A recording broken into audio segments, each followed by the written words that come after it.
Hey guys, so today I want to share with you guys a recipe from South Korea. And I recently went to South Korea, I think last April or May I was in South Korea, and then I went over to Japan and I had tons of great food. Like their street markets are amazing, like it'll blow your mind. And I'll show you guys some videos of me there and shopping and spending all my money doing things I have no business doing, and eating, of course. But part of the market is like, part of the thing that people love about the markets is that they have tons of food vendors and tons of different street food. And I'm gonna share one of those recipes with you. So the recipe I'm gonna share with you guys today is Ddhuckbokki.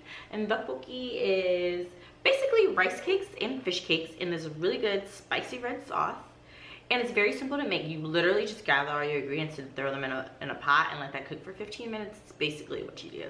But I made a quick little video to show you how to make it. And I'll also share some of my experiences being in the market and share some videos. And then I'll also start off with a little video showing you me getting it in Korea.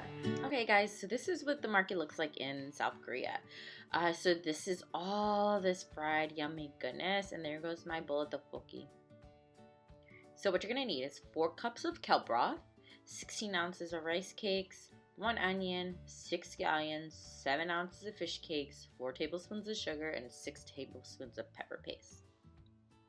Now what you're gonna do is you're just gonna put everything into a pot. So there goes the kelp broth. Here goes those rice cakes that I soaked for 30 minutes.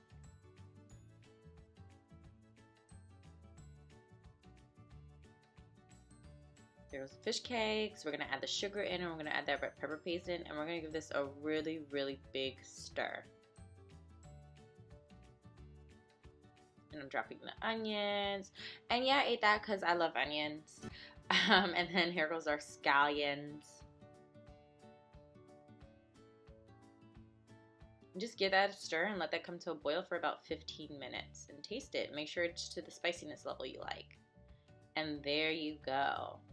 So guys, I hope you enjoyed that video. It's really quick, took me under 20 minutes to make it.